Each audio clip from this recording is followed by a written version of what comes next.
today. We're asking our riflemen to deliver 3 volleys. So, gentlemen, show your arms. Right about face. Ready? Come here. It's gonna be loud again.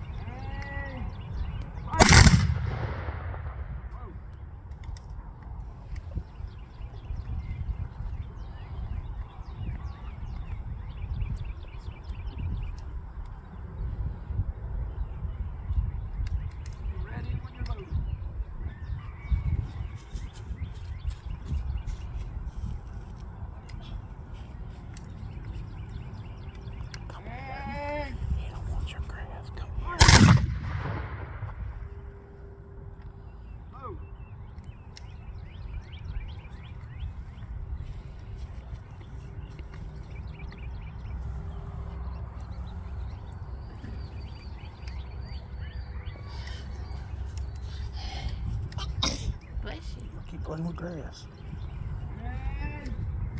Come here.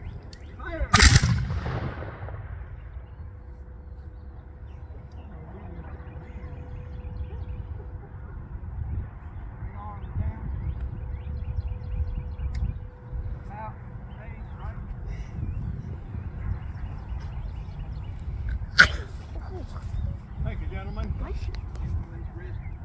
And for anybody who would like to know this, yes, we did notify the sheriff's office and the police department several days ago that we'd be out here today, so that's probably why you don't hear any sirens going on right now. Now, our speaker today for this event is Al Metcalf, who I think everybody knows. Al's been very active in the Sons of Confederate Veterans for many years. He's been the 10th Brigade commander for I don't know how many years now, many years, more than we can remember, and active in all things Confederate and his organization. So, would y'all help give him a round of applause as he approaches the speaker stand here? Well, y'all, it's a pleasure to be here today. I always enjoy speaking at this cemetery. This is one of my favorites. I've said it before, but I went to Gordon Grammar School right over on Thomas Street, where the library is. On Confederate Memorial Day, we would bring flowers from home and walk over here and place them on the grave. I guess you can imagine schools doing that now, but that's still a vivid memory of mine. There's just a couple of things I'd like to mention before I get started. If you look around the cemetery here, you'll see a bunch more Southern Crosses of Honor at the foot of the grave. We put a bunch of them in, I guess 30 or 40 a few months ago. They were donated by the Georgia Division, and what I did, I made a list of the Confederate veterans here that survived the war and are scattered out through this whole section here.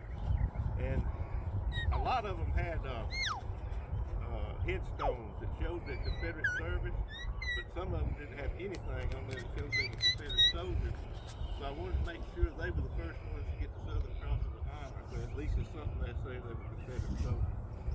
The other thing that I wanted to mention is Colonel John H. Baker Camp in Zebulon. I'm a member there now.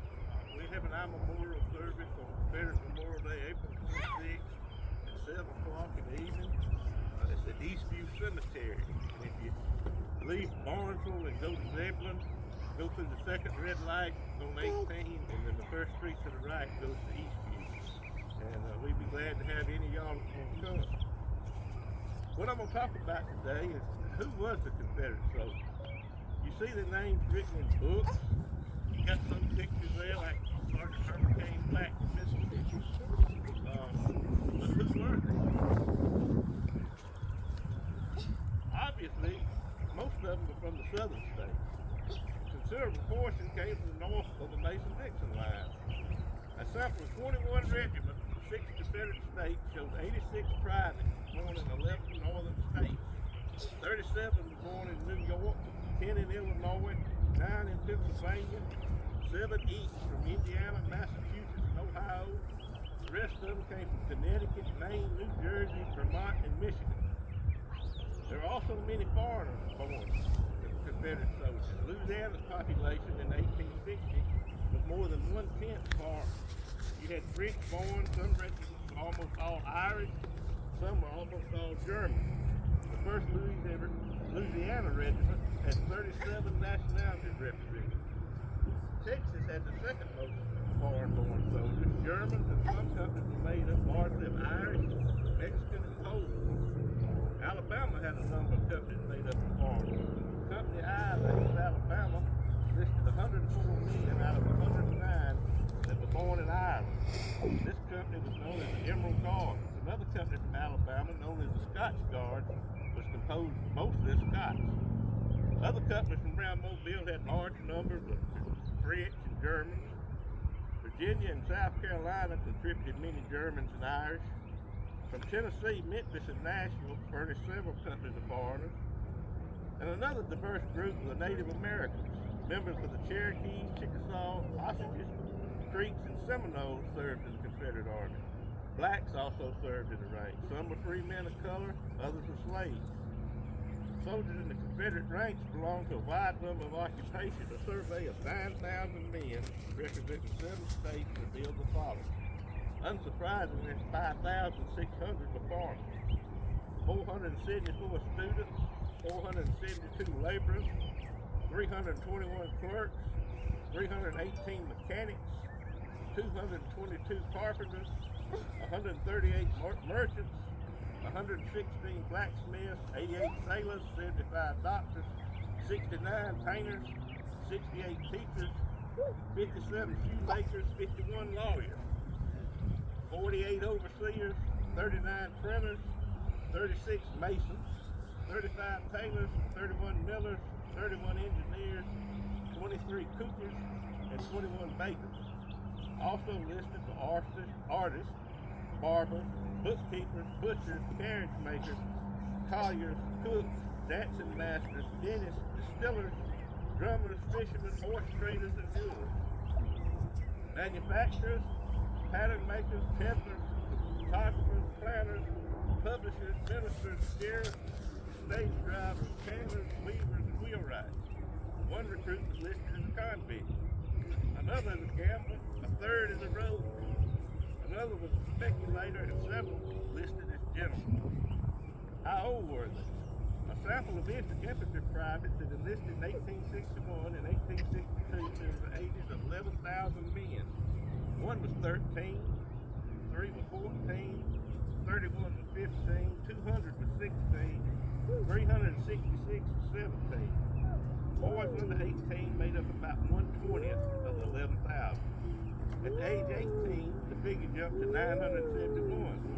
The highest number was the 18 to 25-year-olds. 18 to 29 made up 4/5 of the total. 30s made up 1/6, 40s 1/25, 50 through 59, there were 86 of them. There were 12 men in their 60s, one was 70, and the oldest was 73. The education levels ranged from illiterate to university degrees. So the average soldier was about 23 years old. He was born here. He was a non-slave holding farmer. He was a Protestant, and he was about 5'7" and weighed about 145 pounds. He was the greatest fighting man this world has ever seen. He held off on the world superpowers for 4 years. While he was severely outnumbered, under-equipped, underfed, and underclothed. I will venture to say that not only was he the greatest fighting man the world has ever seen, but he was the greatest fighting man the world would ever see. Remember that his blood is pumping through your veins right now. Never be ashamed of him, and make sure that he is never ashamed of you. Our charge is given us to General Stephen D. Lee. To you, sons of Confederate veterans, we submit the vindication for the cause for which we fought.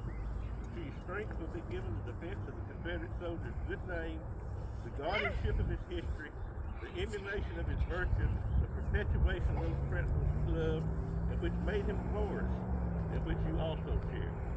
But most importantly, remember it is your duty to see that the true history of the South is presented to future generations.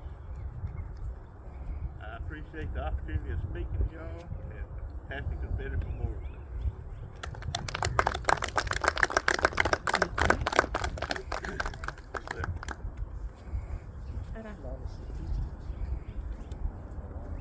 Good job. Never were truer words spoken. and we need to be reminded, not just on today, but every day. Now our piper is going to pipe us out here in just a moment.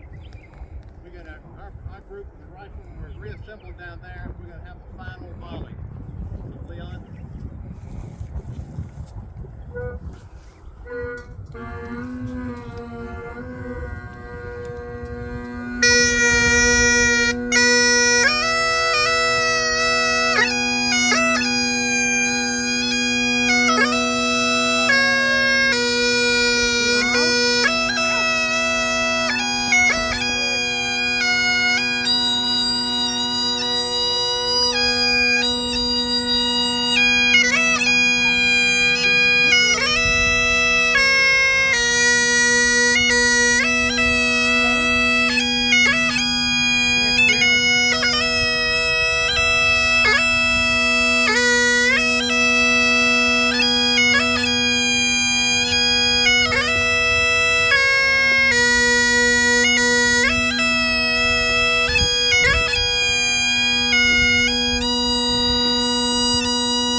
Gonna get loud again.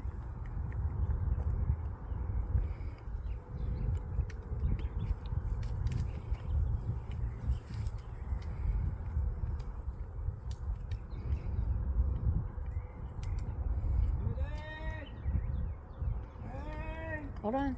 Okay.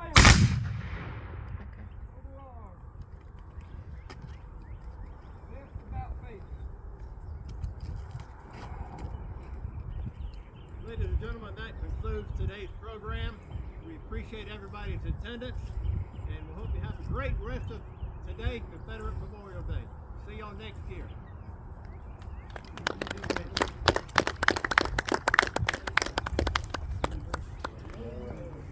Spin it.